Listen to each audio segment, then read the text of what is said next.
Ton ton लाल के पकौड़े। एक टन टन लाल था जो एक रोड पर पकौड़े की दुकान लगाता था।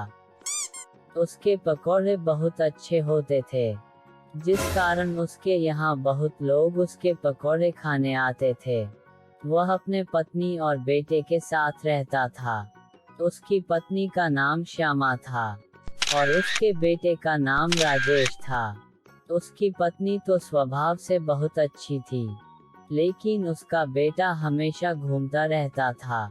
एक दिन वह अपने पिताजी से कुछ पैसा मांगने आता है, तो उसके पिताजी बोलते हैं कि बेटा तुम हमेशा टहलते रहते हो, जब आप बड़े हो जाओगे तो आपको पैसा कौन देगा।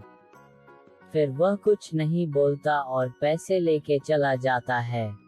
फिर ऐसे ही समय बीत रहा था। फिर एक दिन उनके पिताजी की तबीयत खराब हो जाती है, तो उन्हें डॉक्टर के यहाँ ले जाते हैं, तो डॉक्टर बोलते हैं कि इन्हें ब्लड कैंसर हो गया है। इनके इलाज में कम से कम 10 लाख रुपए लगेंगे। तब उनकी पत्नी यानी राजेश की माताजी बड़े चिंता में पड़ जाती है और राजेश से बोलती है कि इतने पैसे कहाँ से आएंगे। फिर राजेश सीधे बैंक जाता है और 10 लाख रुपए लेके आता है। फिर राजेश के पिताजी का इलाज होता है। फिर राजेश के पिताजी ठीक हो जाते हैं। जब वे लोग हॉस्पिटल से घर आते हैं तो उनके पिताजी पूछते हैं कि बेटा इतनी पैसे तुम्हारे पास कहाँ से आए। तब राजेश बोलता है कि पिताजी जो मैं आपसे पैसे लेता था, उस पैसे से मैं एक प्रोजेक्ट बना रहा था और वो प्रोजेक्ट बनकर तैयार हो गया, जिसे मैंने 50 लाख रुपए में बेच दिया।